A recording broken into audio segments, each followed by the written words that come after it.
Здравейте! Казвам се Кирилка Танасова и съм от град Хасково.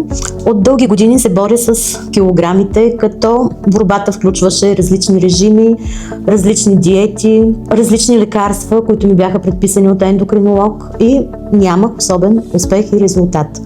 Попаднах на наши приятели съвсем случайно и аз дори не можах да ги позная, след като не съм ги виждала и доста време, но имах представа как изглеждат. Поговорихме си и те ми обясниха, че са си направили операция при доктор Мат. И така реших да се свържа сама с Айлин.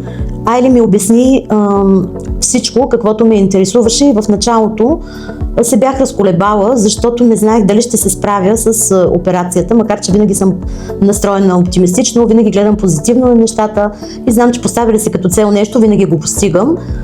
Първоначално се отказах. След това обаче съпруга ми също така ме подкрепя и каза, щом си решила един път, пробвай. Втори път се свързах с Айлин и казах, че искам да разговарям и с лекаря.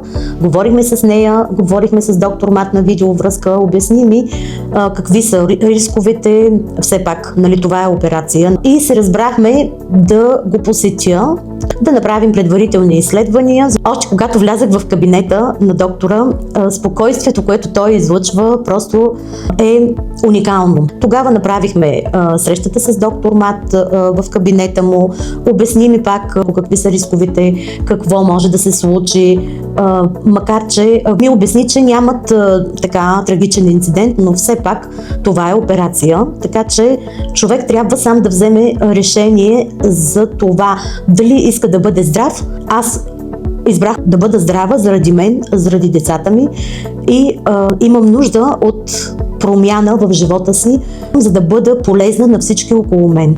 Говорейки с доктор Мат, спокойствието, което той вдъхва, екипа му е страхотен. Казвам го не защото трябва да го кажа, а защото е така.